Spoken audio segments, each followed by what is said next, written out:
The sky is blue, grass is green, great day to be alive, and a great day for high school soccer, and that's what we have for you here on ETV Sports. Good evening, everybody. My name is Nathan Cron, joined by my broadcast partner, Skip Newton, coming to you from Wildcats Stadium, campus of Eagan High School, Eagan, Minnesota, and their visitors, the Eastview Lightning. It's a short season in high school soccer for the Wildcats, for all the teams that play at these levels. We are closing in on the final 2 games of the regular season. Wildcats and Lightning both with work to do. Skip Newton, my broadcast partner. Skip, big game for both of these teams.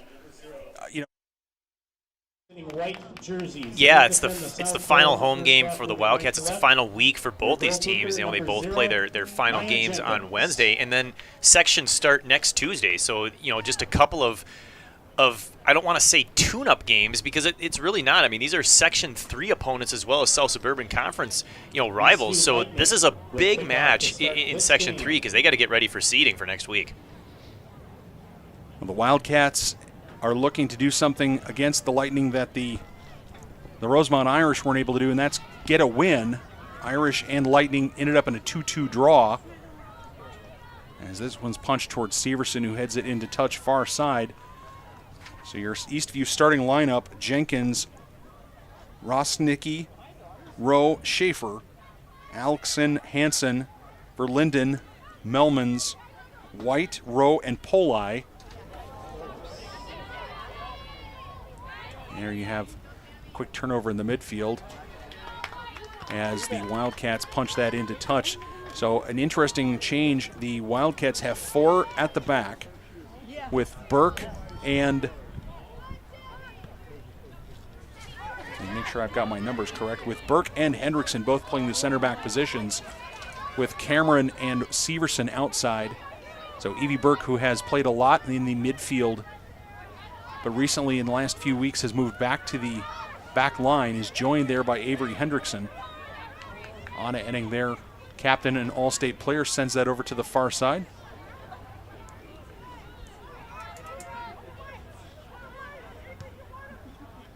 Beautiful night here in Eagan. Started out a little warm for the boys' game, but now that the sun has gone down, it's turning into a rather seasonable evening. Seasonal.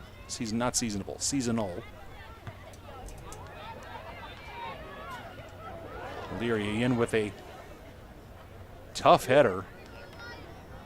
She is not the largest stature on the pitch, Skip Newton, and for her to get up and get that ball and put a lot on it, that was impressive. Yeah, we've seen both her and her older sister Ange. They might not be the tallest players out there, but they play with a lot of aggression, so no surprise there. Runs in the family. Test triplet number 7 there, battling, locking horns with Eastview Lightning defensive counterpart Natalie Rowe. Rowe gets the better end of that one and will throw it in for the Lightning. Early stages here.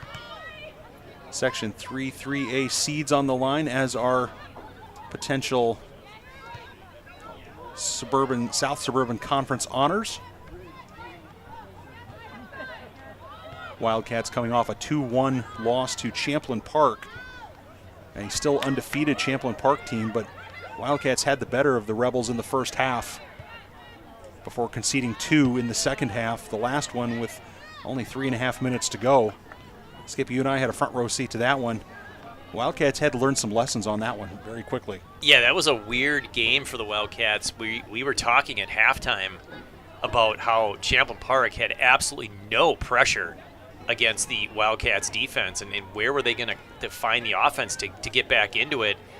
And the second half was like a completely different game, and hopefully the Wildcats, like you said, learned from that and can put together a couple of really strong halves here against Eastview. I mean, Eastview comes in scoring 37 goals on the season, so they can definitely put the ball in the net. First shot of the game goes to the Eastview Lightning. Not on net, but goalkeeper Abigail McGowan, the sophomore keeper for the Wildcats, will put her foot to this one.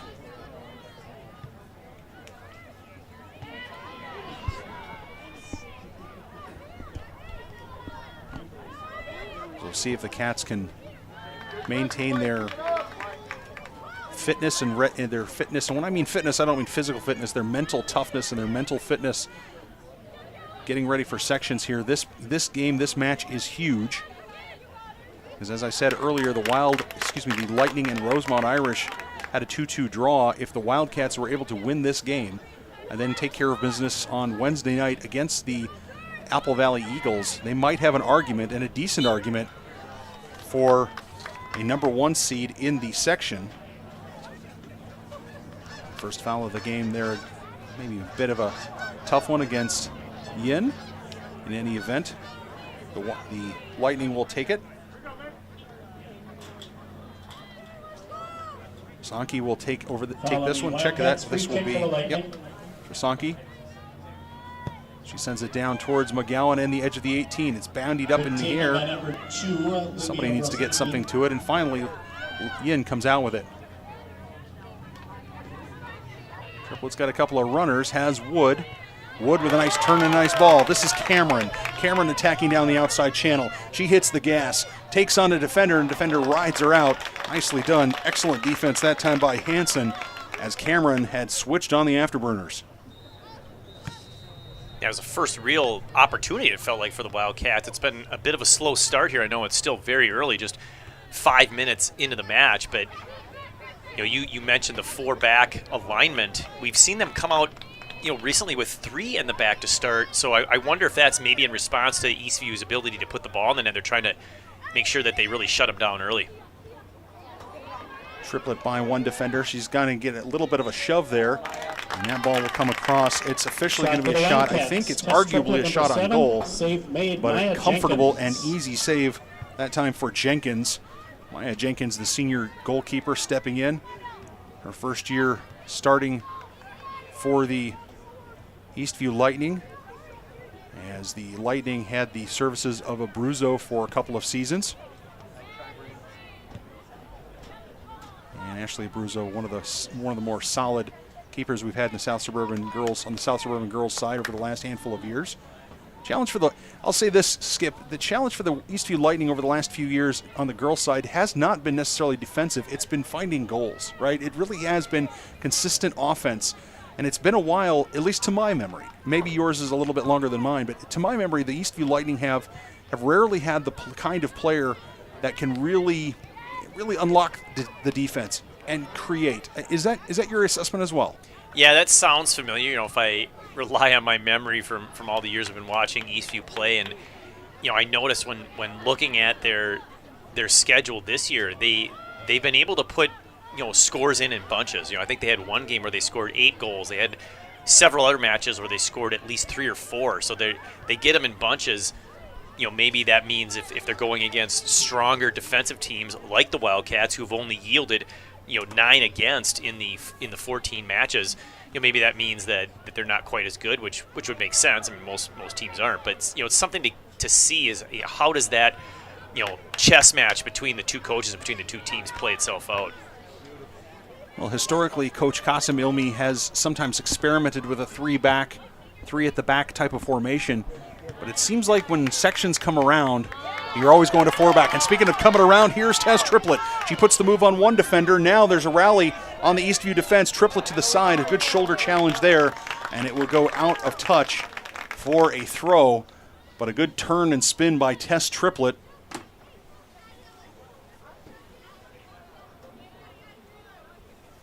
Yeah, really nice spin there on the defender. Didn't have the speed to complete the breakaway, but good penetration at the least. Gets Eagan down the pitch. Sophomore to sophomore on the throw, and this cross from Cameron. Nobody attacking it in green. Cats, of course, in their all green with the white numbers. And the Lightning in their white tops with blue shorts. Might have been a foul there. Referee not interested in it. I think what he's going to say is Hendrickson did run her over, but she was already going in that direction, out of control. We'll see what happens here as this sequence plays itself out. This ball gets laid off from Triplett out to Wood. Wood with some fancy footwork. She's around one defender, slides it back in. Now Triplett will attack the end line. Somebody needs to make a move. And number 7 on goal, keeper Jenkins, again, quickly to that one. Not sure if it was a shot on goal, but I'm going to put a scratch mark down on the stat sheet anyway, Skip. Yeah, that was a tight one. I mean, Jenkins did a nice job, from those tight angles. You need to make sure as a goalkeeper that you're right on that post. You cannot let anything get between you and the post. She cut that off. There was really no way that ball was going in, but, you never know if she does a negative pass. Maybe there's a teammate there to punch one in.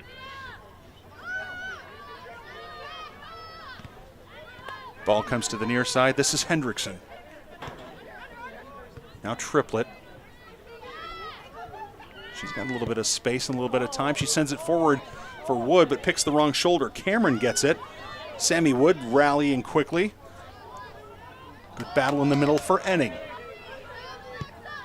And nicely done that time by the Lightning, getting that out. But Hendrickson says, oh, somebody falls down. Yin giving chase, and Jenkins off of her line.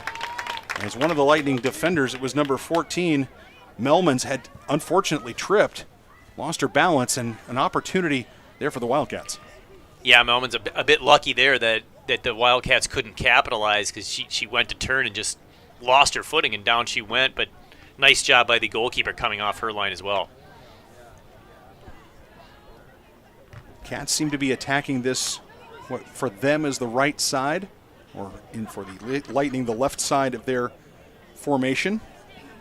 What remains to be seen is whether that's intentional by the Wildcats or whether it just happens to be where the ball has ended up. Triplett with it now. He's going to have a couple of defenders and he's going to send it behind Cameron. Cameron's not going to be able to get to this one. That's an example of just a little bit of lack of communication. But again, with only one more game after this in the regular season, Skip Newton, Wildcats need to dial that in. They've got to be dialed in terms of their communication, knowing where things are going to go. Yeah, that one looked like she may have just kind of made a blind pass there and didn't really look up to see if she had a teammate in the open space. Blind passes to open space may not necessarily be what you want going into sections either. Oh, good tackle there by Yin. She's got an opportunity, feeds it forward for her teammate. That was Sammy Wood. Now the Lightning rally, but it falls for Triplett. Triplett now attacking the end line. She's got players on the backside, and it's in the net! Tess Triplett sends it across, and the Wildcats get the benefit of an own goal, and it's 1-0 to the girls in green. Yeah, we saw an own goal in the boys' game earlier. That was the fourth goal, that 4-0 win right here in minute number 12. That cross goes in. It's deflected by the Eastview defender perfectly into the far corner. Just really unlucky for Eastview. Tess Triplett says, yeah, it's unlucky, and I'll take that. Thank you very much. We'll have to wait to see who's going to get the assist on this. I think it's going to be Wood. Might be Yin. I'm not sure. But in any event, an early lead for the Wildcats. And for a team that doesn't score a whole lot, the Wildcats can score goals, but they're not a scoring machine. But an early start, we talked about them getting a quick start, Skip. I think they've got that quick start. Yeah, that's definitely a pick-me-up for the Wildcats. Let's see if they can build on that momentum. Unassisted goal scored by number 7, Tess Triplett. It is unassisted in the 12th minute. So unassisted for Triplett in the 12th minute. Wildcats goal scored by Tess that Triplett. is, it is unassisted. The time we had what we would call we had an own goal, and we had what I called a similar to a hockey game, a greasy, ugly goal in the boys' game earlier today. That's a bit of a greasy goal, too, where you send it across and the good things happen. And hopefully the Wildcats can do it again and again. And they'll have a chance here as the corner flags still have not been fixed here at Wildcat Stadium. Corner flags on the far side have been fixed. Corner flags on the near side. This is the third half of soccer we're going to watch without corner flags on this near side. And for those of us in the booth, that's not a good thing. This ball sent in by Triplett. It's going to land for Bourillon, and it's going to go out. And another corner opportunity here for the Wildcats. Corner kick again for the Wildcats. I really liked how Triplett played that second opportunity down low, right? Just, I'm going to fire it in. There's a ton of bodies looking for that greasy goal that you were describing earlier. Hey, put it in front of the net. Maybe something good will happen. Triplett with it again now. She looks to the back post. Evie Burke on the back post. A couple of feet in it, a head, a foot, and finally the hands of Jenkins. Jenkins with some nice distribution, jump starts the offense. This is the Lightning attacking, going the other way. She still got control of it until Burke takes away from her, but I really like that distribution from Jenkins. She did not hesitate.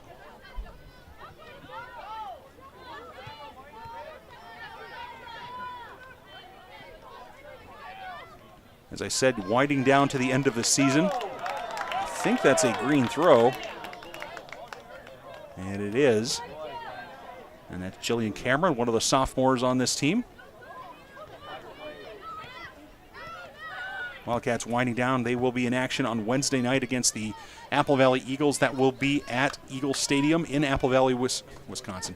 Apple Valley, Minnesota. I don't even know if there is an Apple Valley, Wisconsin. Why was I thinking of Wisconsin there? I don't know. Good road trip. Still green, although a little early for the foliage. It's the commentator's curse, Skip. We're so good with words until we actually have to use them. Borean sends it over for Werner. Werner getting the start tonight for the Wildcats. Gives it back to Borean, sends it over for Yin, who sends that on for Werner. What a beautiful touch. Oh, excellent. You were right, absolutely right, Skip. That was a beautiful touch.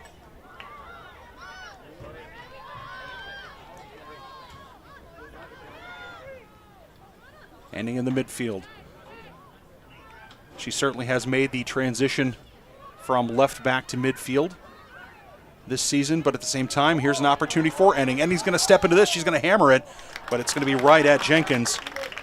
I like Enning taking the shot, but probably will need a little more quality to beat Jenkins. Yeah, I really like the setup there. That was the result of several Wildcat passes to feet, really good control. And Wood chasing this one. Wood's going to get on the end of it. It gets flicked in the air. Can the Cats get on the end of it? And I think Cameron, is Cameron going to get hit for a foul? I think she is. That's going to be a foul against Jillian Cameron. But the Wildcats, I don't know what they've put in their Gatorade bucket, Skip, but right now they seem to be really aggressive getting to this ball. I think when the Wildcats are playing their best, there's two characteristics of the match that you'll see. One, they're winning a lot of those 50-50 balls. They're aggressive, maybe even committing, what you would argue is too many fouls, but I think when they're playing aggressive and physical, that's just the result of that, and I'd rather have that than not playing that way. The second thing is when they're doing a nice job of controlling the ball, small, short passes, making sure that they're to feet and really making the other team work aggressively, defensively to just keep up. I think those two things, when they're working hand in hand, that's when these Wildcat girls are extremely tough to beat. Verkinderen doing a nice job of getting an attacking move down their left side. But it goes for a goal kick, and Abigail McGowan puts her foot to it and finds Enning. Nice job that time by Verkinderen, taking that away. Now she's by a couple of defenders. Good centering pass. Nobody there for the Lightning. And Evie Burke and Anna Enning talking to each other. A little miscommunication, major miscommunication on the back line as McGowan wasn't sure if she was supposed to come off, if somebody in green was supposed to hammer it into touch. Cats living a little dangerously on the back line, Skip. Yeah, the Wildcats' clearing attempt got blocked, and it looked like there wasn't anybody going for it, but I think they had it sorted. It looked a little sketchy from up here. One of my favorite terms for that is what I call an ant scramble. When a nest of ants or a hill of ants has been disturbed, they all seem to run around in random places. Now, the difference is the ants seem to know what they're doing. Sometimes the players on the field don't, but every so often when everyone gets completely messed up, that's a time where you just have to hammer that thing into touch. Severson far side could not find Borean on the far side. And again, fans, the concession stand is open. It's at the south end of the stadium. It's operated tonight by the Eagan High School. So like I said, Cats seem to be attacking on this side a little more than on the other side, which for those of us with old eyes is not such a bad thing. But I imagine the Wildcats would like to keep things a little more balanced. Wood with a good turn there, but she's dispossessed. Oh, nice foot skills there by the Lightning midfielder. That gets squeezed over. Let me make sure I get this right. It's Klingelhut. Number 7 had it in the middle. Borean, is she able to keep it in? She is. Wood takes a arm to the back of the head. Good physical play by all the players out there. Yin steps up quickly. Now Wood with it. Tries to feed that forward, but it's deflected. I think if there's one thing I've noticed here, Skip, it does seem like the Wildcats are being decisive with the ball. It doesn't seem like there's a lot of tentativeness with respect to, do I pass, do I shoot, do I dribble? They're just doing something. So far in this game, that seems to be a trend.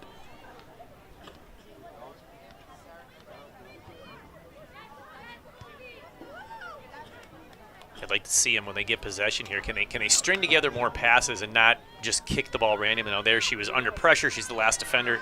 Doesn't have a whole lot of choice, but would like to see her have a much closer option to pass to.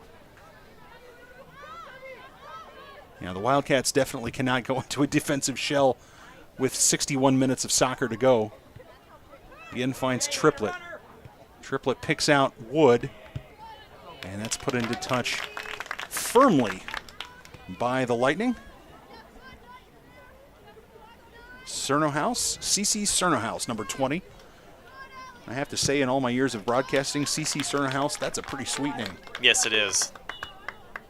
And one where you feel like you want to say the entire thing. Yeah, Not just, no, not absolutely. just Cernohouse. Absolutely. Yep. No, absolutely. You've hit that one on the head.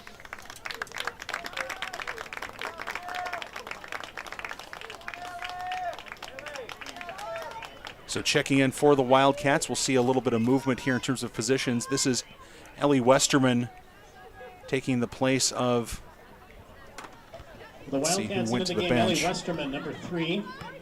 Going out Jillian Cameron. number 16. And so I think For that Eastview, means excellent, number 9, that Sammy back Wood in, has going been out moved number back 5, to the Maddie outside Rowe. back position as Evie Burke is dealing with, Evie Burke taking a few bumps there. They're not going to call this on Burke, are they? They sure did. Wow. Did you see a foul there against Burke? She got hit in the back, it looked like. Yeah, I'm not sure. I would love to see the replay on that one if we had it. That was an interesting one halfway through the first half here. I mean, Verkinderen certainly, there was contact for both players, no doubt about that, but it looked like Burke had her back to it. But a free kick opportunity here for the Lightning. Just under 20 minutes to go. This one's going to be sent high and wide. And a prodigious effort that time by the Lightning, but it goes for naught. Off the free kick, the shot for Ella Verkinderen, number 12. Yeah, Verkinderen took that one and hammered that one into Hennepin County. Definitely not what she was looking to try to do. No, but something to be mindful of future free kicks, within 35 yards. She's in her shooting range for sure. Sarah Polai, number 24. And into the game, Lana Bobrowski, number 18. Well, the Wildcats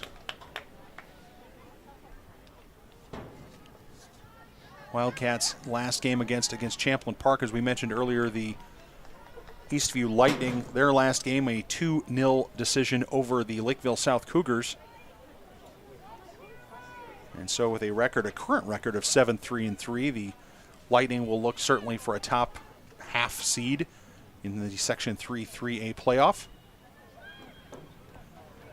And another foul against somebody in green. I could not pick out who that was, but I have to say, I didn't see much there, Skip Newton.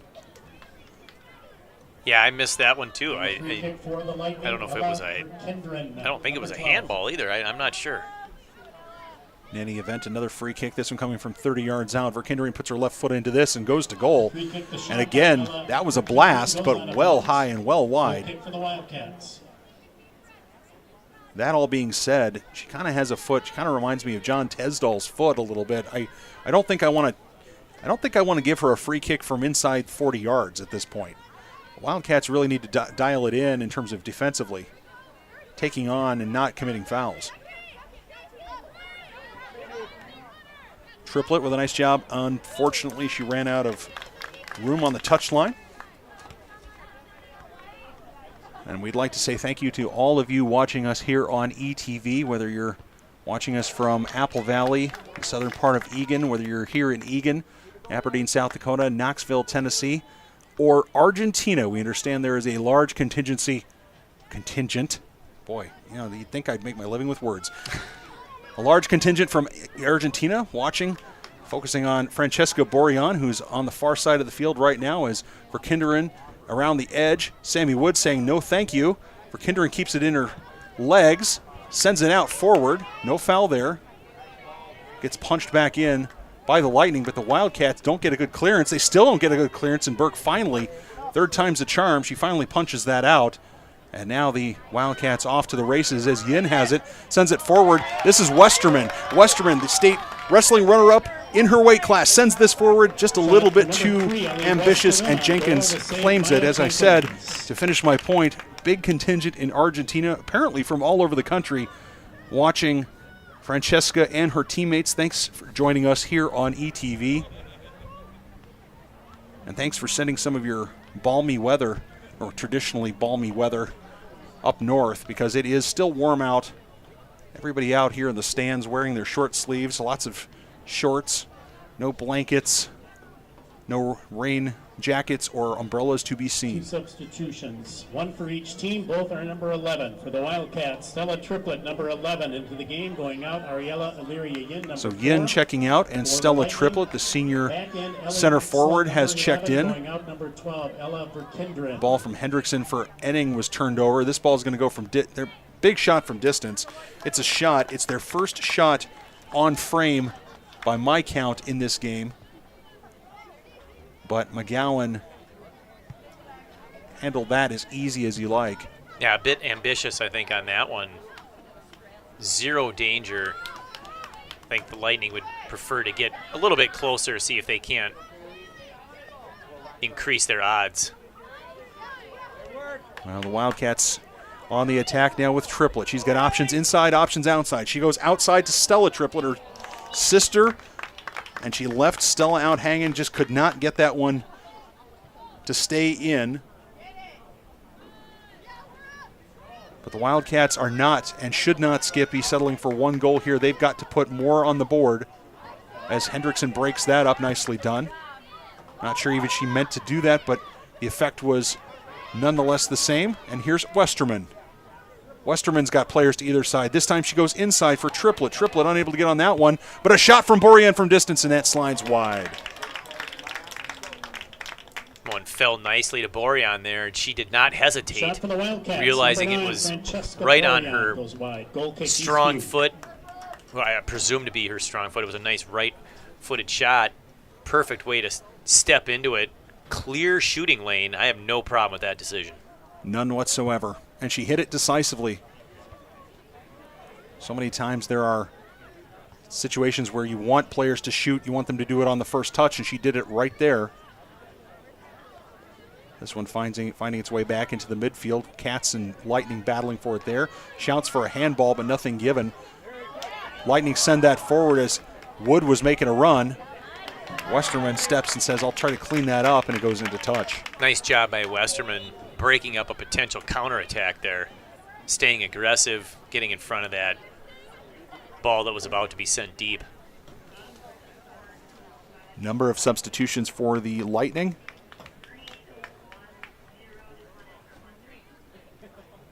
And we'll try to get as many of those names out loud and correct as possible. Going off Paige Warner, number 13. For the Lightning, back in, Sammy Schaefer, number Westerman 6. down, now up again. Now comes in with Lexi Wright, the number challenge, 8, but is misses. in the game for the Lightning. Back in, Natalie Rowe, Severson number punches 5. that forward, and Stella Triplett will get on her Back in, horse Bray and White, chase number that one 16. down. And it's going to go into touch, or is it going to go into touch? Yes, it will go into touch as the assistant referee on the far side says we will have a throw-in.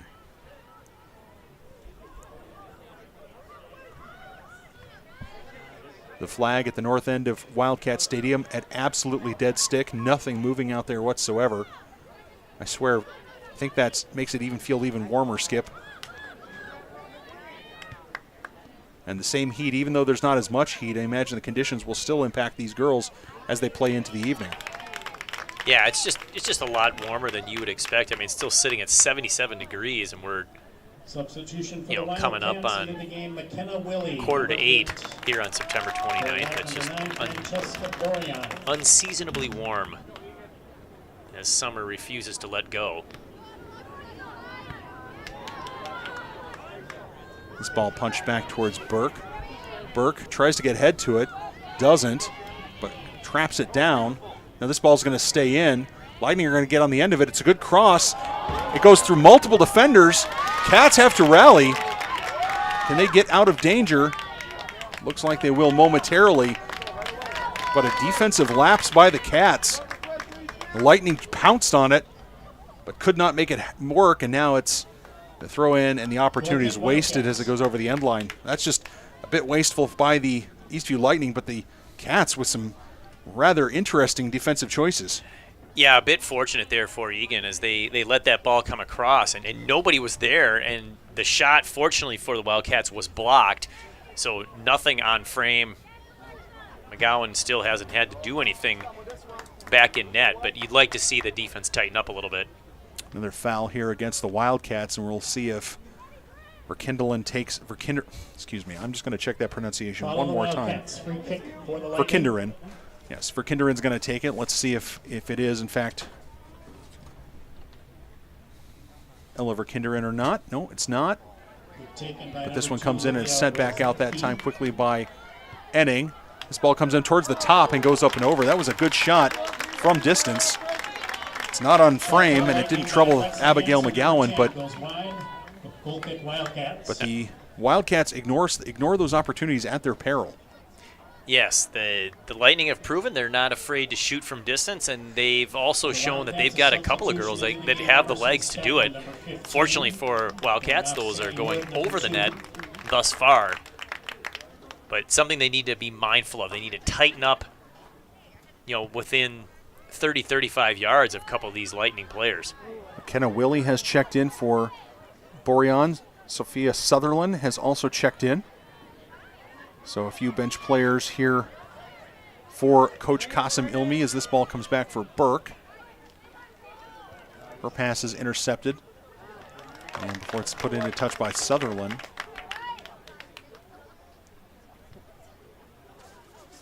Also, pardon me, Skip. I was going to say, Wildcats have gotten away from that control passing game that we saw early on in the match, and that's what's leading to more Lightning shots and more possessions. So we'd like to see Eagan get back into that. Statman also has checked in for the Wildcats, so a number of new players on the pitch for the Wildcats, now battling in the corner. Good spin that time by Triplett. Triplett attacking the edge, tries to slide that through, and the assistant referee says it stayed in, and it goes right to Jenkins, so Jenkins will put a foot to it, and we'll play on. That last shot. Unfortunately, she couldn't get anything on either that cross or shot, whatever you want to call it. But a good opportunity goes for naught there for the Wildcats to set something up. So your front line, Stella Triplett, Tess Triplett, along with Westerman in the middle.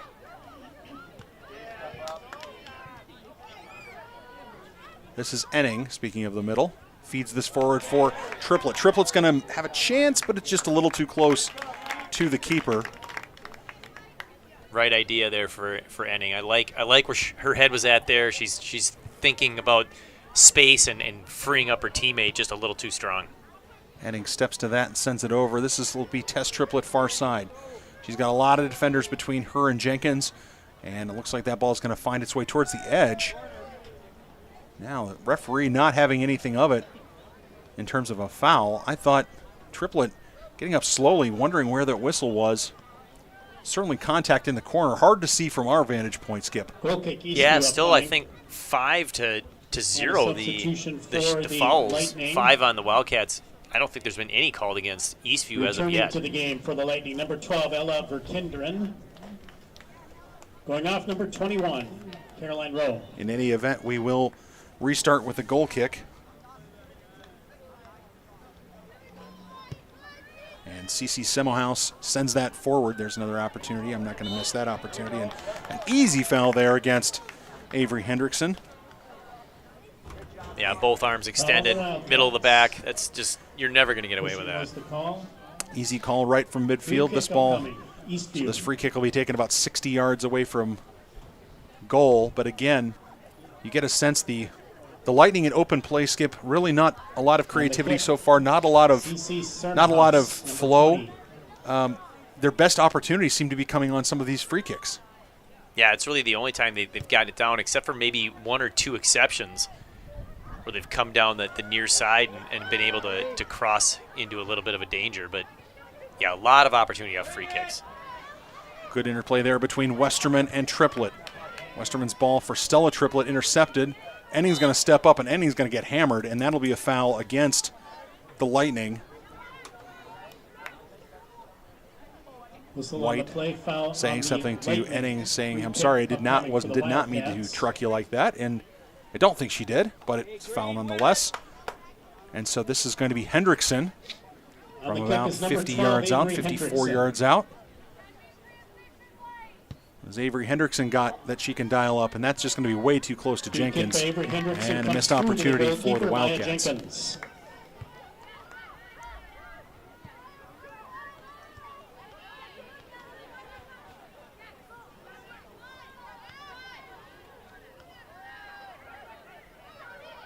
Good foot skills on the far side by Willie, but the Lightning able to come away with that one. Battle right on the touchline. Nice job by the Lightning. This one comes to the middle, where it's taken away momentarily by the Wildcats. One touch there by Stella Triplett sends it over, but her teammates unable to get on the end of it as it's intercepted. Stetman.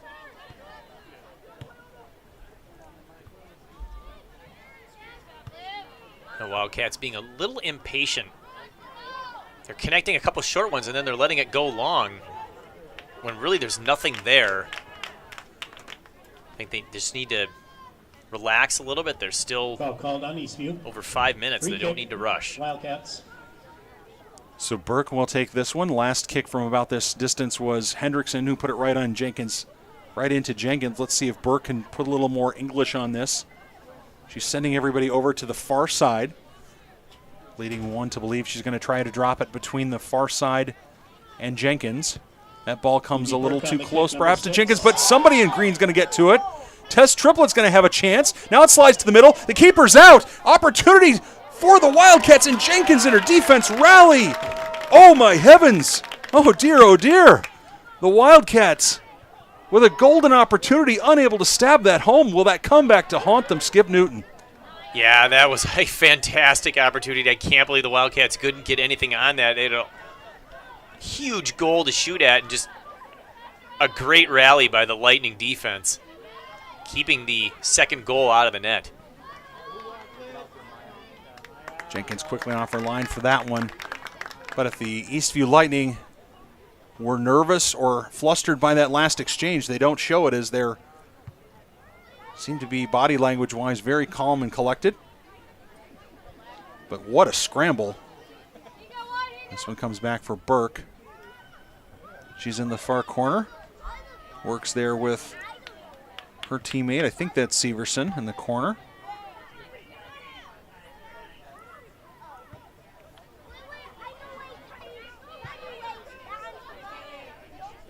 A couple of players going up with their shoulders into each other. And the Lightning will attack going the other way. Lightning have an opportunity. Kinderin unable to squeeze that ball through, as one of the Wildcat defenders was keeping her teammate well onside. A little surprised that there wasn't a little more defensive discipline on the back line there, Skip. Yeah, the Wildcats have given up what penetration they've been able to give up. It's been on this near side down near the corner. Eastview's exposed that a couple of times, just getting around the defender and able to get crosses in. I thought they were going to set it up again that time, and then they didn't go to that. They ended up switching fields, and there was really nobody over there. That the pass across was way behind, any Eastview player. So Wildcats, did their part in shutting down that attack. Eastview kind of finished it off themselves. And it goes into touch. I think it goes into touch.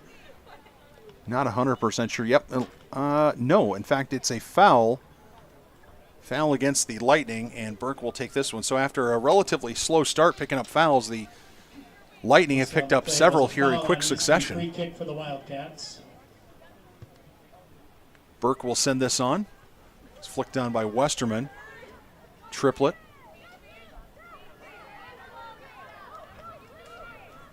This is Sutherland. There are 2 minutes remaining in the first half. 2 minutes. Cats would love dearly to get into halftime with a 1-goal lead. Lightning would love to get a leveler sometime in the next 105 seconds.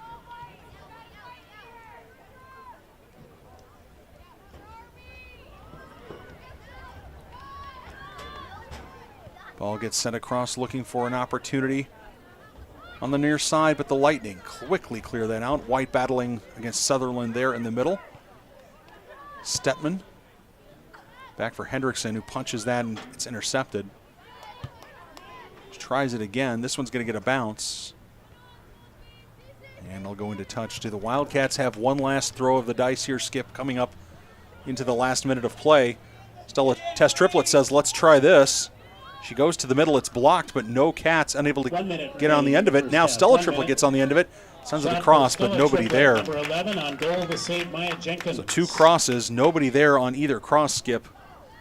Definitely not what coaching staff would like to see. Yeah, Tess Triplet was moving forward at a really fast pace, so she had to try and turn and get that cross over. She did, but it wasn't to anybody, but then it turned back over to the Wildcats. Unfortunately, that did not come with any sort of success. They did get a shot, but not really a great scoring chance. Big foul there committed by the Wildcats. Lightning will take this. Verkinderen tries to send this forward. It's sent out by Burke. It's heaved forward by Westerman. And in the last few seconds of this match, this one will go down towards the edge of the penalty area. 9, 8, 7, It's a smart ball there by Westerman. Just get it down the pitch, get into halftime. A 1-0 lead has to feel pretty good, to be honest. I mean, it's been a fairly even half, but I think if you got an advantage here, you'll take it. Yeah, I think the Wildcats may be slightly better than the Lightning in this half because they've had a few more opportunities, created some more offensively. But certainly the Eastview Lightning proving to be stout competitors for the Eagan Wildcats. We have reached halftime here in Eagan. We will step aside for the halftime break, and we'll be back in about 10 minutes. Score at the end of the first half. Eagan Wildcats 1, Eastview Lightning 0. You are watching ETV Sports.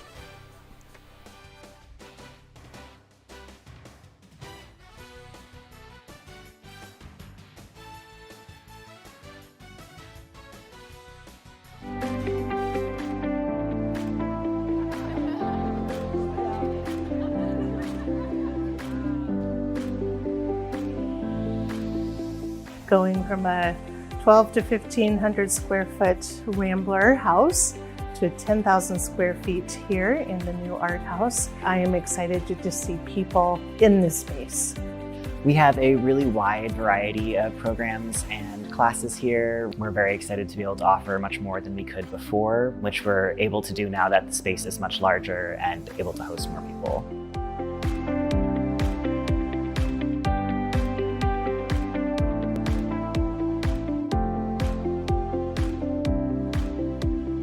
I'm most excited to have a space for everybody in the community, whether a budding artist or an artist who has taken classes before and learning to hone their skills. This really just is a spot where we want the community to come, feel welcomed, and enjoy an art experience while they're here. It only serves to make the community stronger to have these creative spaces, especially very dedicated ones like this. And I'm very excited to see more of the community come in and engage with this space and each other here.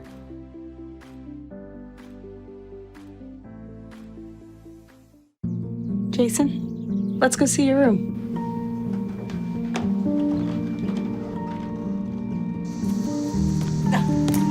No, that's not right. How was it? Is it good?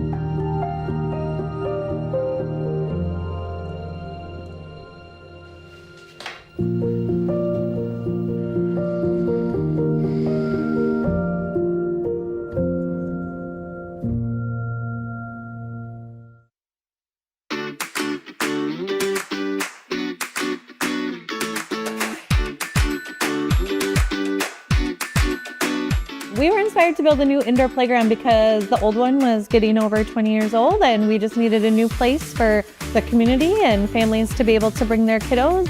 The new space is actually a multi-level space. It's taller than the last one was, and it's very big, has open areas inside the playground itself. So if a parent needed to go up there, it's suitable for that. And it's soft and cozy and bright inside.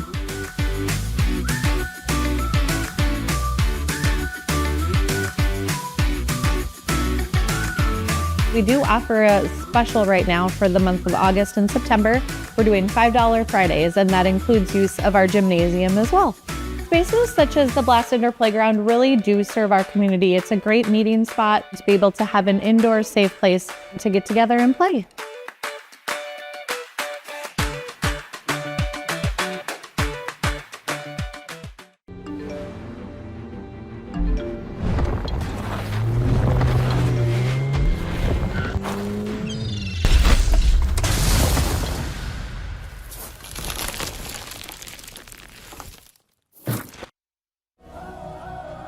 Been a treat to see the interest in girls flag.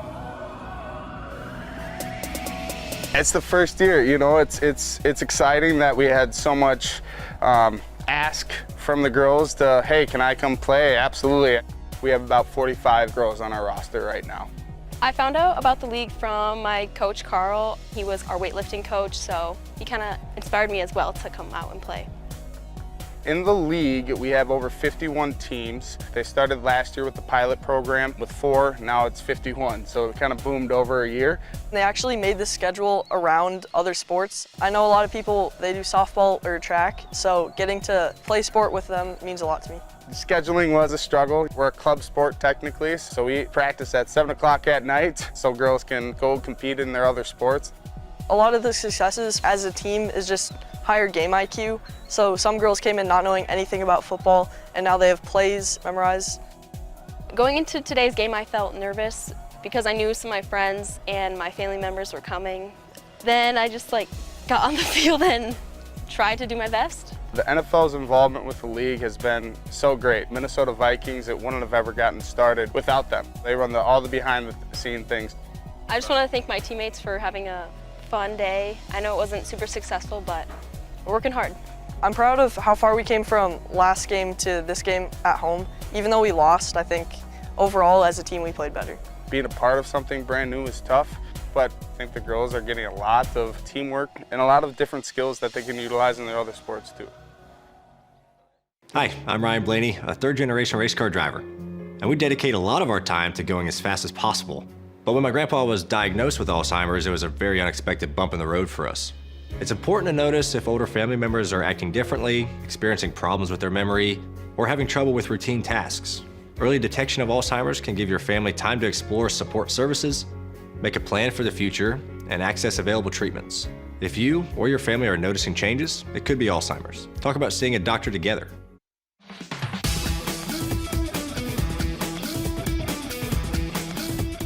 I'm Mike McGuire. I'm an Eagan homeowner, and I also happen to be the mayor. We are installing a new roof today, and we decided to go with solar shingles to generate some solar energy for the house and offset some of our electricity costs.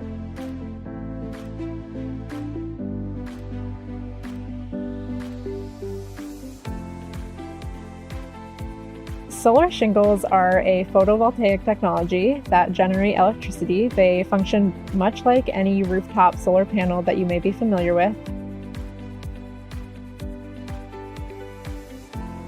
So they're super cool in that they generate electricity and they protect a home from the weather. So it's an awesome new technology that's available that offers a little bit more of an aesthetic appeal to homeowners that might not want a bulky solar panel on their roof.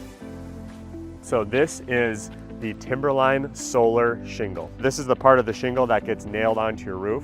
Just like a normal shingle would be attached, there's a nailing strip here and there's a sealant strip on the bottom of it. And then this part of the shingle produces electricity from solar. The nice thing with this is it decreases the amount of laborers that you have to have on your property when you're looking at getting a roof and solar at the same time. The roofing crew does the shingles and the roofing crew does the install of the solar shingles.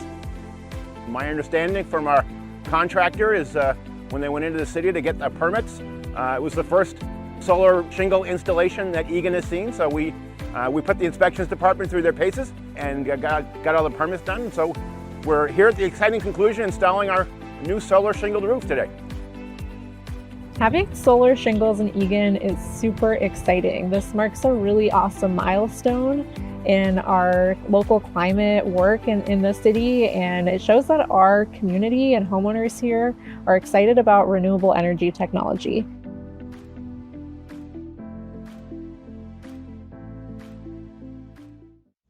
Emma, did you hear? Todd's in the hospital. Who's Todd? He got a collapsed lung from vaping. He thought it was cool. Not cool. Promise you won't vape, Emma. It can lead to a lifelong addiction, and we can't be friends if your lungs collapse. Bogus. Wacky sitcom teens aren't the best people to talk to your kid about vaping. Hey, you got a minute? You are. Start the conversation with your child about vaping today.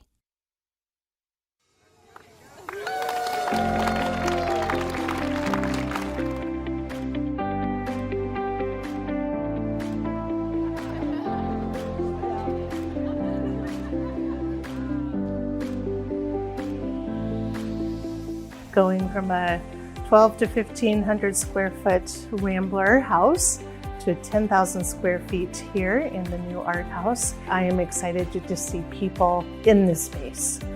We have a really wide variety of programs and classes here. We're very excited to be able to offer much more than we could before, which we're able to do now that the space is much larger and able to host more people.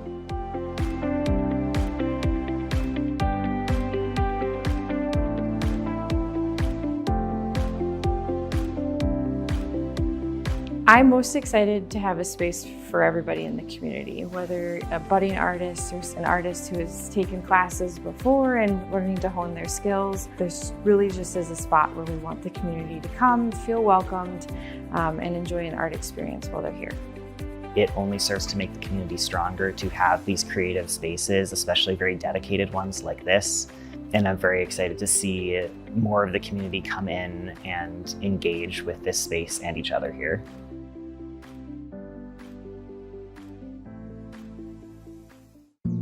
Jason, let's go see your room.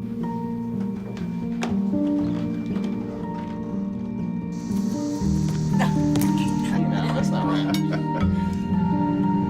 How was it? Is it good?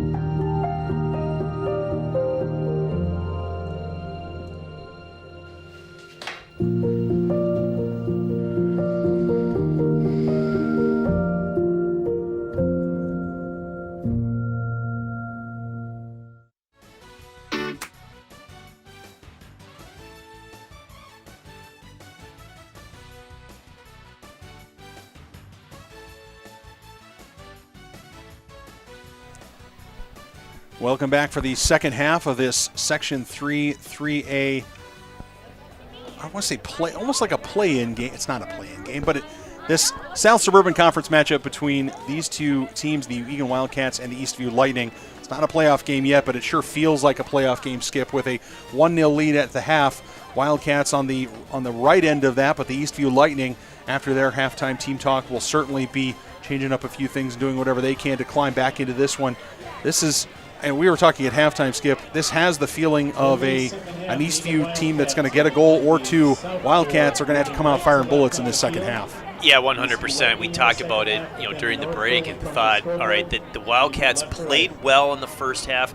The Lightning played well in the first half. Pretty sure the Lightning are going to kick it up a notch. I think Eagan absolutely has to kick it up a notch. If they can do that, if they can either match the intensity of the Lightning or rise above it, then they have a very good chance to get out of this one with a big win, and it would be a big win. Like you said, they're Section 3 rivals, and this means a big deal for seeding. Yeah, a win tonight would give, I think, if I've done my math correctly, the win tonight would give the Wildcats either a 1 or a 2 seed for sure in the section. I think the Lightning, I'm not sure that they can claim a 1 seed over the Rosemont Irish because the Irish have such a a strong non-conference schedule. Even though they've got a few more losses, they're playing some of the best, literally the best top 2 or 3 teams in the state. But they would at least have an argument, right? They would at least have an argument to be able to do that. So in any event, we play on. Wildcats try to send it back down. We'll get your starting lineups here momentarily. You see Triplet battling there and a foul, and they're going to call that against Triplet. So the first foul of the half goes against the Wildcats, and the Lightning will have a deep free kick.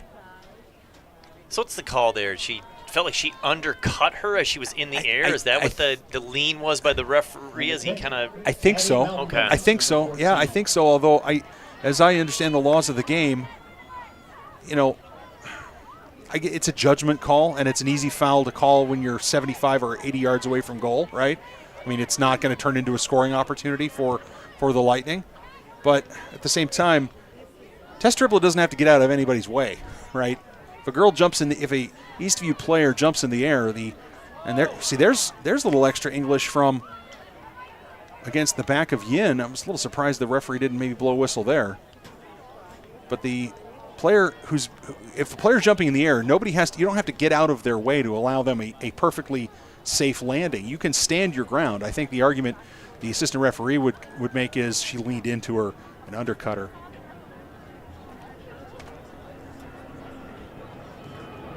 So Borean, Yin, Westerman there with the ball.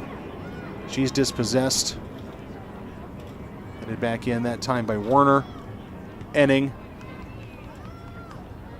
This comes for Hendrickson, Severson, and Burke, your defenders. So it looks like the starting lineup plus Ellie Westerman for Coach Qasim Ilmi and the Eagan Wildcats. Seems like just yesterday we were starting this season. Skip, you were in London, and we were working together on this one as Triplet's going to be outrun by the ball on that one. But this is our last broadcast, assuming we're not able to do any playoff games for the Wildcats. Not sure how that's going to work. Triplet in the corner. Still with it in the corner, and earns the corner. So nice play there by Tess Triplet, earning a corner for the Wildcats. But this is our last home broadcast for the Wildcats. It's been a good season so far. What a short season this is, Skip. Yeah, it really is amazing how fast it's gone. Hopefully the Wildcats could take advantage of a corner here. They've done well on these this season. Triplet with the right foot falls. Borean shouting for a handball violation. It's still not out, and now it goes over the end line. We'll have to go back and check. We'll have to go back and check the replay sometime after the game, but Francesca Borean very adamant that there was a handball there by a Lightning player. It's just center referee not having anything of that. And to be fair, if it's not pretty obvious, he's probably not going to call it. Borean into the corner, loses that off of her foot. It goes into touch.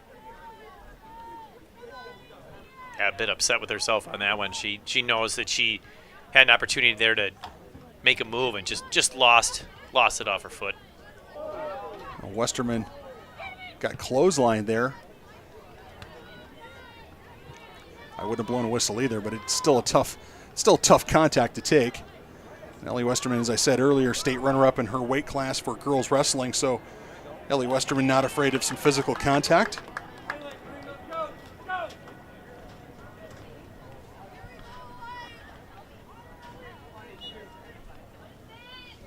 And regardless of how Ellie Westerman's, and she's only a junior this year, so she'll be back next year, but regardless of how her career ends, Skip, we will always remember her for the big goal she scored last year in the section final to put the Wildcats into the state tournament.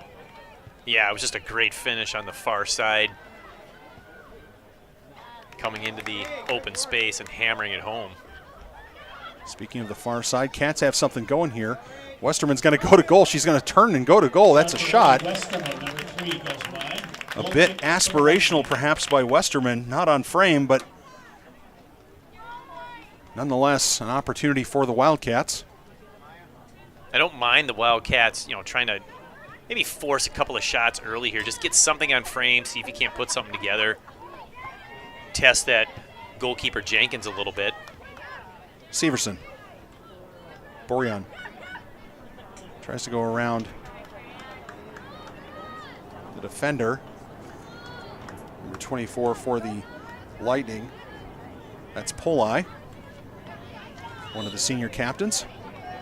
And a foul against the Wildcats. So fouls starting to rack up now for the Wildcats. Foul on the Wildcats. Free kick, Eastview.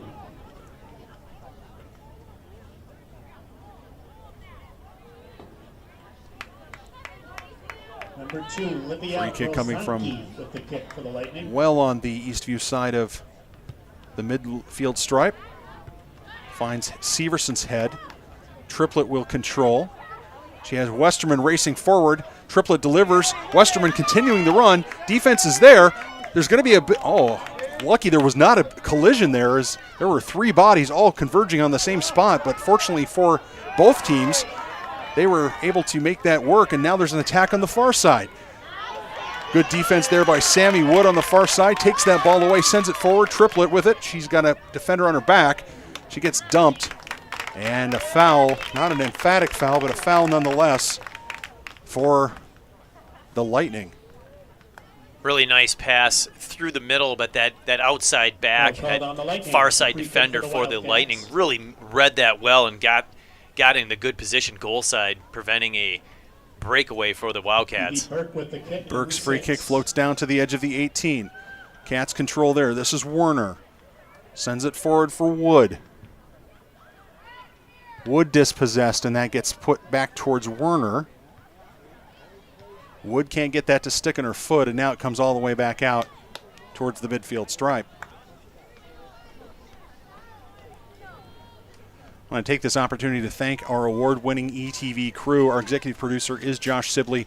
Our director tonight is Winter Price, and our cameras are being operated by Michelle Nielsen and Ken Trainer. Thank you for making us look and sound so good. And speaking of looking and sounding good, here are the Wildcats attacking. Here's a shot, a blistering shot towards Jenkins. She palms that down and then claims it.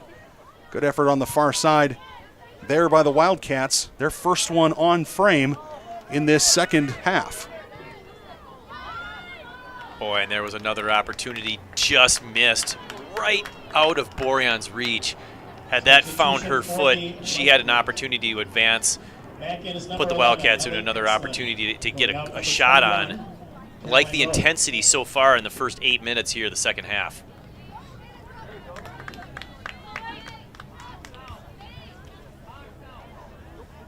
You get the sense, don't you, Skip, that there are more goals to be had in this one? It just feels that way to me. Oh, Yin with a nice touch there to keep that in. That was going into touch, and she did a nice job of knocking that down. Enning physically moved off that ball that time by the Lightning.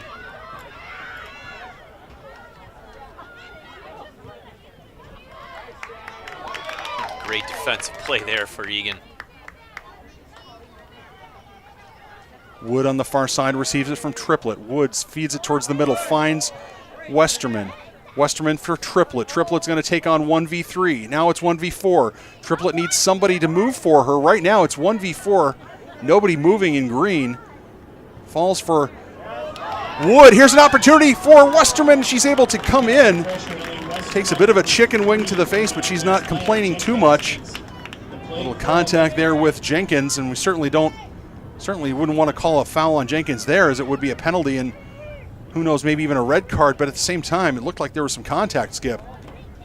Yeah, I'd like to see the Wildcats, when they get the ball on the far side, there needs to be somebody on the near post, like someone to pass across to. There was nobody there, and it just felt like they stopped attacking, and I'm not sure why. I mean, it's 1-0, and I feel like they've been pressing a little aggressively here so far in the second half. They don't want to take the foot off the gas. I mean, it's just a 1-0 game. No, Triplett had the ball at her feet with 4 defenders in front of her and nobody moving in green. Here's Wood moving in green on the far side. She's going to try to get to this. It's put into touch, but Wood dropping the hammer on the speed and getting to the corner creates that deep throw. great communication there, that the Wildcats are on the same page. The run was happening, the ball was put in the right spot. Really nice job by the Eagan. Triplet by one defender, feeds it across, but Jenkins able to get to that. Not a shot, it was a cross. Somebody in green needs to get on the other end of it. Good step there by Burke in the midfield. Everything to play for both of these teams.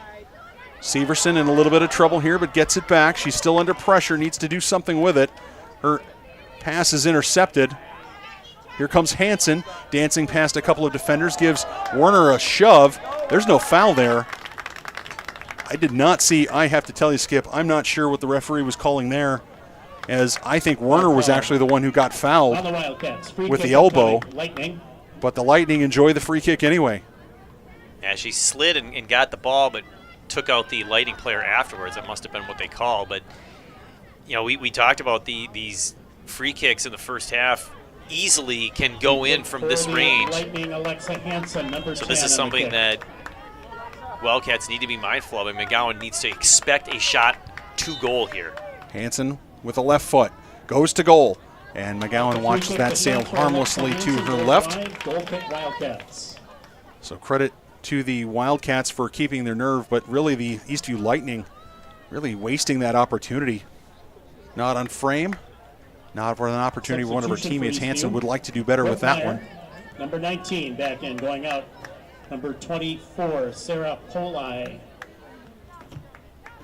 Surely there's another goal in the offing for one of these teams. There's just too many competent players, too many quality players here on the pitch. As that one's well worked, but ultimately intercepted that time by the Lightning. Cats get it back. Westerman flicks that forward.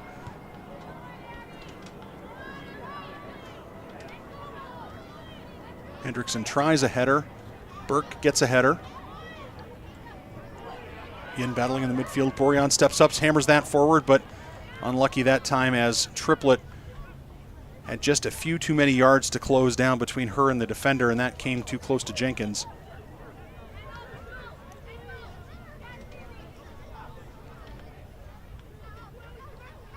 Westerman, now Bourillon, near side. Brings the ball with her. She's picking out her options. Sends that forward for the left foot. Good defensive header that time by the Lightning, and had to be a good defensive header as Tess Triplet was knifing through. Big effort there by number 2 for the Lightning. That's Rosenke, excuse me. And a deep throw for the Wildcats. Yeah, it was a great diagonal run by Tess Triplet. But like you said, the defense got the head on it just at the right time for Eastview. Otherwise, that would have been a golden opportunity for the Wildcats. And Bourillon earns the corner. I believe it's a corner? No, it's a throw. It's a deep throw. It's not a corner, it's a throw. They have put the corner flag up in that corner. This one falls for Westerman. Westerman gets ahead to it, but nobody else in green able to get to it. Westerman did everything she could effort-wise to get ahead to that, but it did not come off for her as one of the Wildcats gets tangled. I think that was Werner getting tangled with one of the Eastview players. Some of the Wildcat faithful asking for a foul. I don't think there was much of a foul there. In any event, we play on with Cats with possession for Severson. Severson gives it to Hansen. Hansen with some nice moves.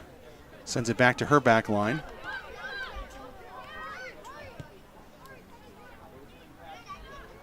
I will say I have not seen yet on the pitch for the Lightning, and I hope this isn't a bit of a commentator's curse situation, Skip. I will say I have not seen from the Lightning anybody on the pitch that I say when the ball's at her feet, you know, the Wildcats are in trouble. I have not yet seen that. Doesn't mean it can't happen. But right now, it seems like free kicks, set piece plays, that kind of thing, maybe corners will be the best opportunity for the Lightning moving forward. I agree that nobody has struck me as somebody that's really dangerous, you know, overly and repeatedly dangerous slide tackle there. And a corner coming up here for the Wildcats. So, yeah, that was a bit of an awkward slide tackle. If she gets that wrong, she cleans out. She really cleans out Triplet. That could be a serious injury for Triplet. Kick is from the near side with number 7, Tess Triplett. And in any event, Triplett will stand over this and put her right foot into it. Towards the back post. Sent back in by Enning. Westerman gets ahead to it. You see the disappointment on her face as she jogs away. And she got ahead on it. She steered it towards goal, but not on frame. Yeah, that one went the way you want it to for the first two. The kick was far post. The goal on the far post, unless it's really close, is to just bring it back into the middle and then have somebody there finish. Unfortunately, a really tough finish there. Like you said, they got the head on. It was a shot, but not on frame. Wasn't well struck. But a good set piece overall for the Wildcats. Westerman battling in the corner. Westerman getting a. Where's the foul? The assistant referee says there's a foul. I didn't see one. Was that an offside flag? Couldn't have been because Triplett came from behind the play. Unbelievable. Somehow there's a foul there, and I'm not sure where it was. Of course, he's got a much better view than we do from up here in the booth. Even with binoculars, it doesn't matter. But here's an attack for the Wildcats going the other direction. Westerman's ball finds its way around Triplett, and Yin gets hauled down. I think that's going to be a foul against, yeah, that is a foul. That's third of the second half against the Lightning. Cats with an opportunity here. Need to make something happen. Get this on frame, create a scoring opportunity. Will it be Anna Enning, the senior captain, to do the business? And it will be. Number 5, Anna Enning on the kick. Will she go to goal? Will she try to drop it just inside the penalty area?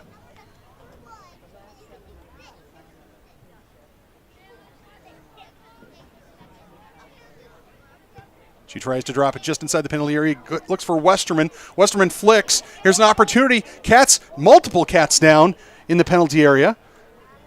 But no contact, no whistles. We play on. Here go the Cats back inside looking for Yin. She gets ahead to it, and Jenkins off her line claims that. Wildcats are just like one pass away from having a really good scoring opportunity. They just couldn't get that one touch they needed.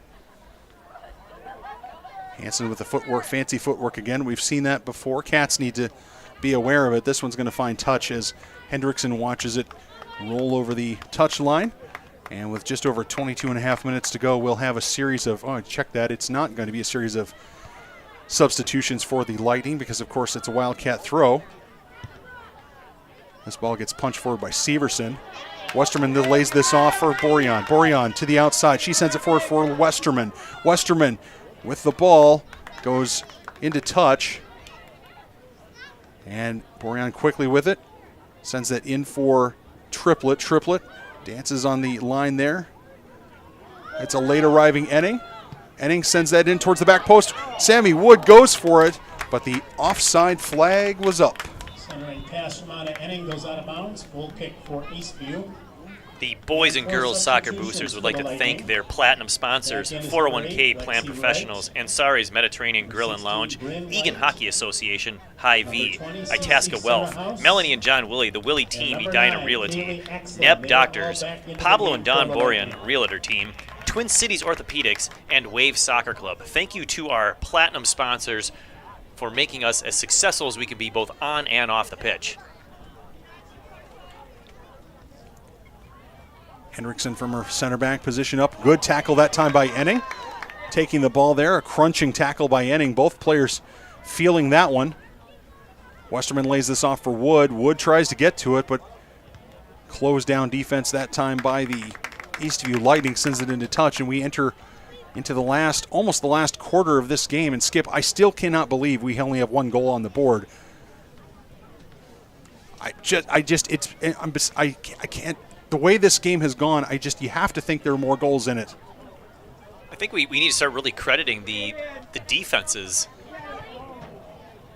Kind of the bend but don't break philosophy a little bit. The other team gets down in the attacking third, but then the defense is always getting that touch and always keeping it out of harm's way. Wood with a throw to Triplett, who hits that one over the net, and that is a corner? Yeah, it was deflected on the cross. Yep. So another corner for the Wildcats. Their 5th of the game, 3rd of the second half. Triplett will send this in with her right foot. It'll be an outswinger. She pooches this one in towards the middle of the right, and that's Burke off the crossbar. Burke off the crossbar. Wild. Lightning. Wild. I'm thinking hockey.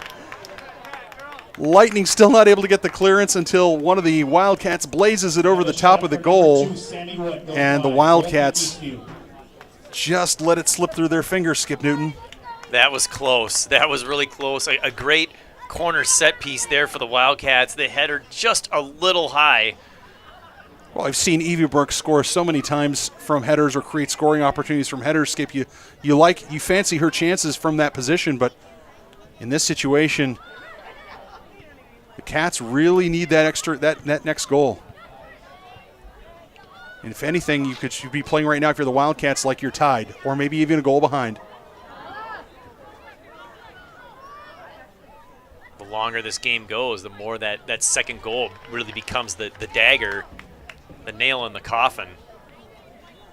For Kinderin taking it to the far side, goes into touch, and the Wildcats and the Lightning will both have multiple substitutions. We'll see if we can get who's coming on for the Wildcats. Sutherland is coming on.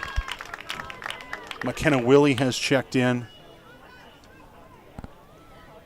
Substitutions, both teams, 4 for the Wildcats. See if we can get all those other numbers as well. Stella Triplett, number 11. Stella Triplett has also checked back in. Jillian Cameron on the far side. Back for the Wildcats. For the Lightning, back in Lana Bobrowski, number 18. So we'll restart with an Abigail McGowan goal kick. As we wind down, this will be the last game, the last home game of the regular season for the Wildcats. They finish the regular season, as we said, on Wednesday night against Apple Valley at Eagle Stadium in Apple Valley. And a little bit of miscommunication there between McGowan and Burke, but McGowan quickly off her line to claim that one. Yeah, I think Burke was right there. Like that definitely should have been McGowan's ball. Just Absolutely. McGowan wasn't quite off her line fast enough, but she adjusted quickly. Well, when you're an underclassman playing even at a varsity level, there's always just a little bit of deference to your senior captain as she comes towards you. You always wonder if maybe she's going to take that ball and do something with it. But you're absolutely right, Skip. The smart play when you're up by a goal in the second half of the second half against your crosstown rivals, the smart play is to have the keeper off the line.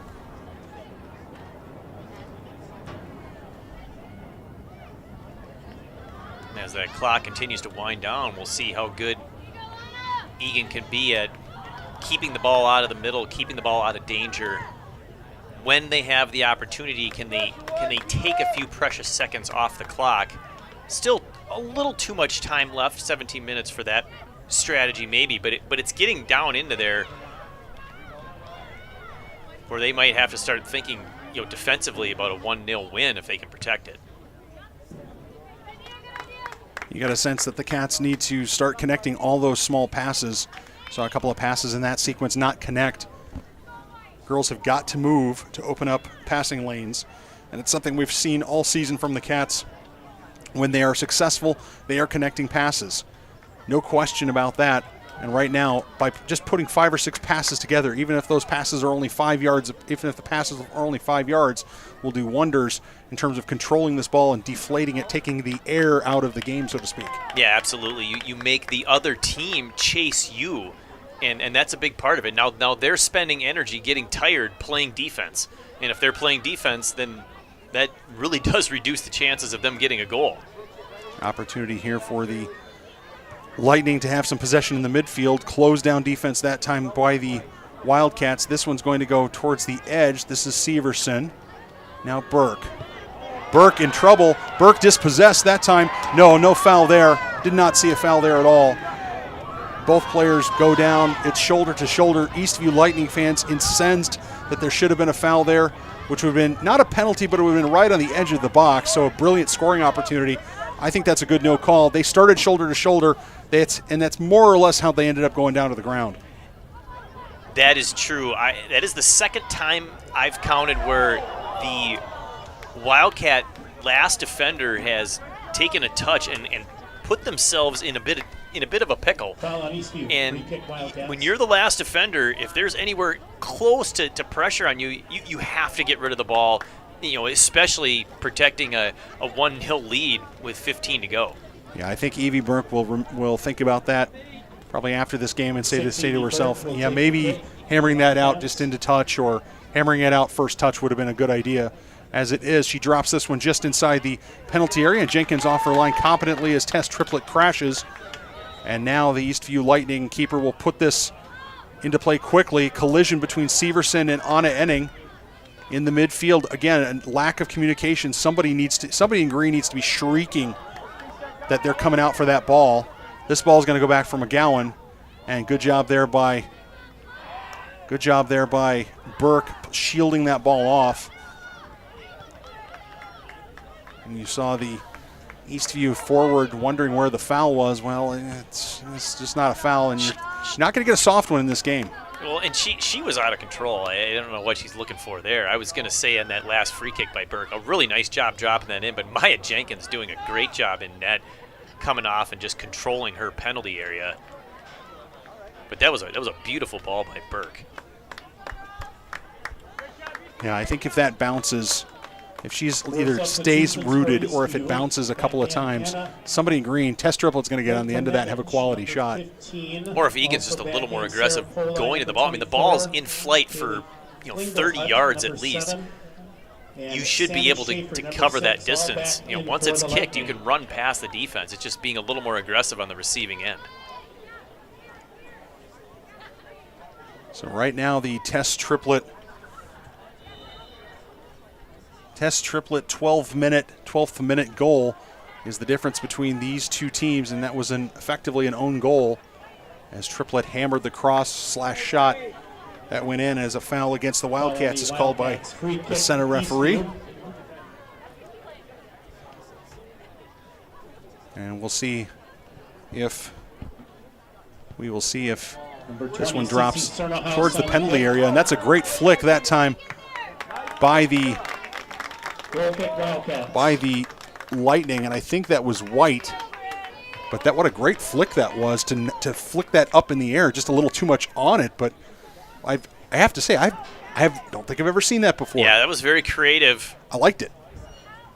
Fun to see players execute that. They probably do that stuff just kind of fooling around in the backyard or in between drills on the practice field. But sometimes that stuff becomes habit and it becomes part of the match.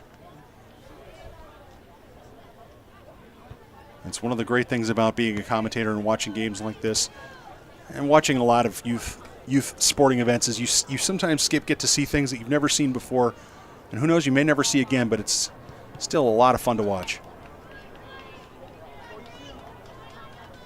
Cats like to see the remaining 11, almost 12 minutes of this game pass without incident. Eastview Lightning will say, not so fast. Let's see if we can make a game of this. It's right there for the Lightning. The Wildcats need to be stout in their defense. So far, they seem to be, once they have that ball right now, it seems like they're putting it into touch quite a bit, pretty quickly, Skip. It doesn't look like they're trying to build too much. Yeah, I feel like Eastview is picking up their intensity. They're winning more of the 50-50 balls. This one not including, so a nice one there. Good win for the Wildcats, and again, they can't complete a pass. That's causing problems for their offense and their ability to control and possess. Yeah, the inability to complete a pass there was huge as this ball goes into touch. And the Wildcats will have a throw and a substitution, I believe. There is going to be a substitution on the far side. Let's see who's coming in. Yin, Borean, and Wood will check back in. Girls and Boys Booster would like to thank our gold sponsors, Acme Tools, Carboni's Eagan, Coldwell Banker, Rami Quarmont, Cornerstone Chiropractic, Eagan Football Booster, Escape With Us Vacations, Park Dental Eagan, Raising Cane's, Salvo Soccer Club, Teresa's Mexican Restaurant, The Proper Culture, and The Urgency Room. Thank you so much to our gold sponsors for your support of both boys and girls Wildcat soccer.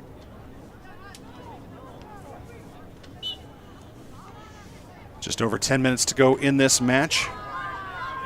Hansen around this one, sends this forward. This one's going to be over everybody's head, and this one's going to find touch. Cats don't have to chase this one too fast.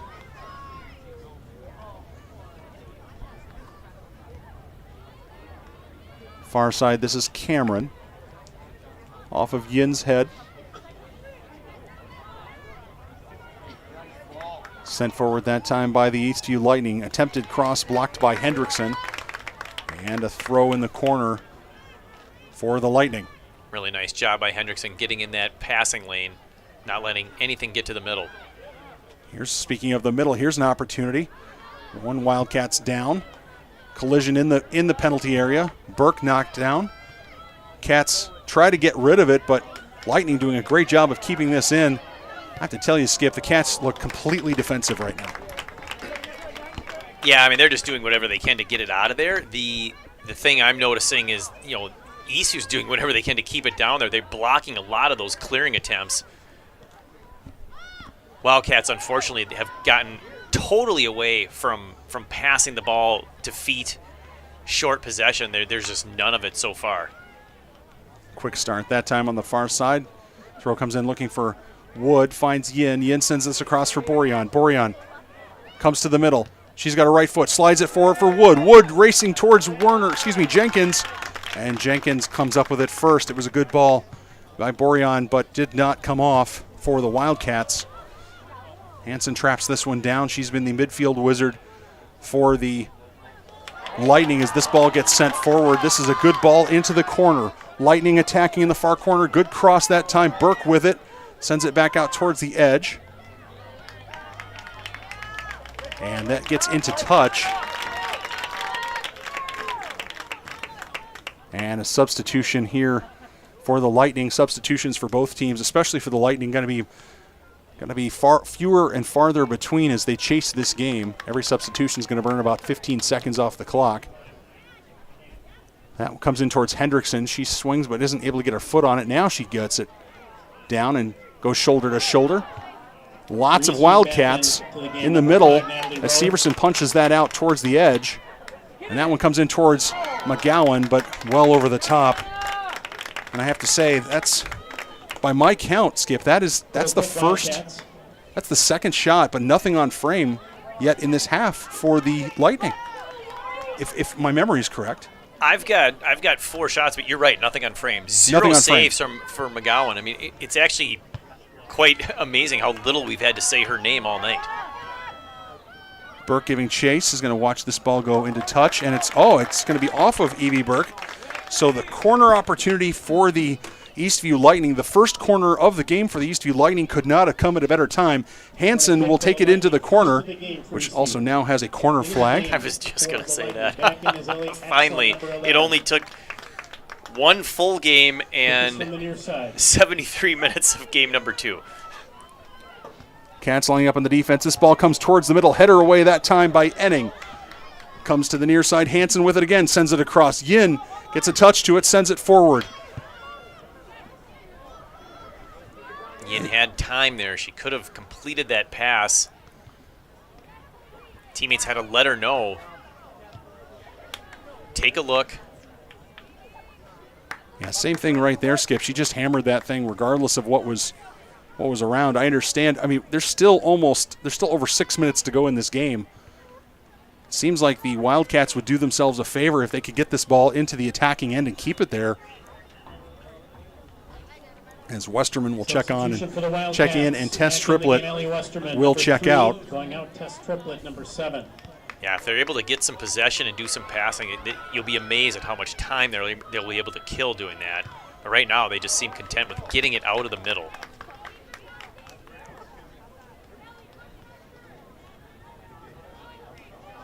Cats just need to maintain possession of this, as you say. This ball gets popped towards the middle. Borean lays that off. Nicely done with the head. Finds Westerman. Westerman's got streakers on the right and Borean to the left. Westerman sends it forward. Here's Francesca Borean. She's going to take an opportunity. She's going to get to it first, and she's taken out. And the referee says it's a corner only. He's going to judge that to be a shoulder-to-shoulder challenge. I'm not going to argue with the referee there. In a game this close and this tight, if it's not an obvious penalty, he's not going to call it. But you could argue that it looked like it could have been from behind, in which case it would have had to have been a penalty. Well, and I didn't see the Eastview player touch the ball, so I'm a little. I'll take the corner, but I didn't see that should have been the outcome. Well, the corner comes across. Jenkins has it. It's spilled, and it's in the net. It's in the net somehow. It gets in the net. Jenkins incensed. She says, "I had the ball." She was juggling it. Assistant referee says that's in the net. Eastview Lightning really upset. Might have a case, hard to tell. And Francesca Borjan is going to get credit for that one, we think. We're going to see. We're going to have to wait for the official announcement. It was a whole pile of bodies. Lightning coaching staff equally confused as to what, not confused, unhappy with the call, but they're not demonstrating too much, but a huge second goal for the Wildcats. You know, it's funny, we saw a very similar goal in the boys' game earlier where the goalkeeper had it and just temporarily lost possession, and the Wildcat player was there to clean up, to take advantage. That's exactly what Borjan did. Way to be in the right spot and then sense that, okay, I have an opportunity here. She doesn't have possession. I'm putting this into the net. Just a back-breaking goal for the Lightning. McGowan maturely coming off her line that time to take the air out of that attack.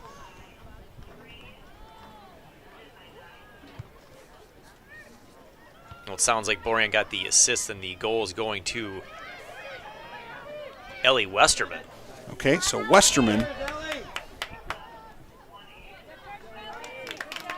So Westerman with the goal, not Borjan, but as we have a stoppage.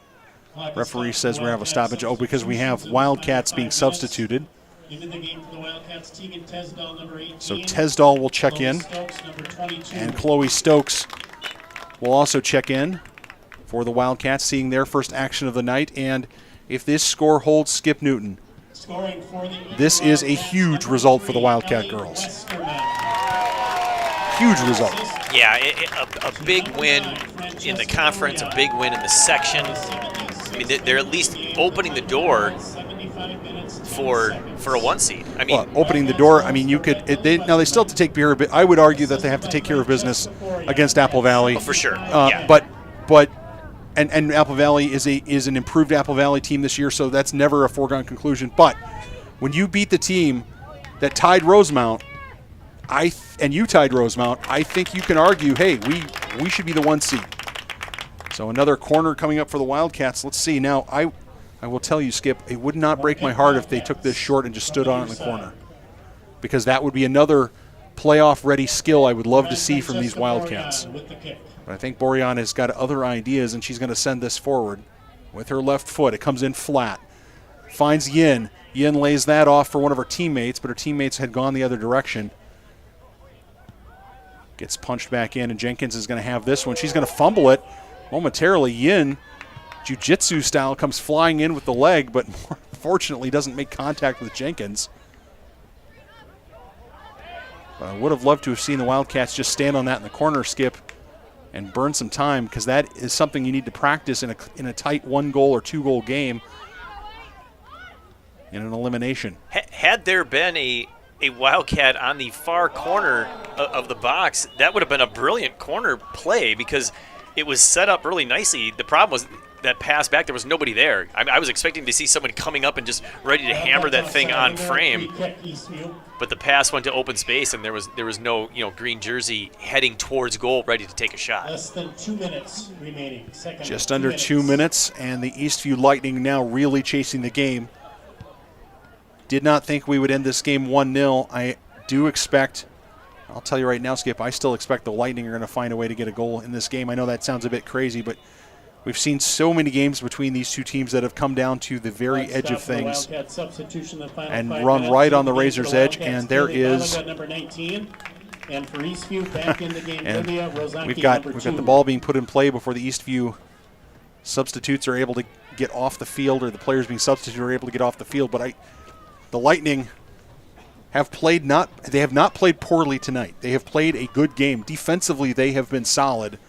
Cats have just been a little bit better, and I will tell you, The only thing that I look at the Lightning on, the Lightning just need to be a little more offensive. And speaking of offensive, here's Ellie Westerman, pokes it by the defender. Now she beats one other defender. Now she comes to the middle, slides it across, opportunity for Borean. She's got it on her left foot. It's deflected, and another corner for the Wildcats. And now, inside 1 minute, maybe they will stand on it in the corner. Or maybe they won't. Yes, they will, because I think Borean and Yin are going to say, hey, let's stand on this in the corner. Yeah, she's going to be at least 10 yards away. Illyria Yin saying, hey, everyone back up.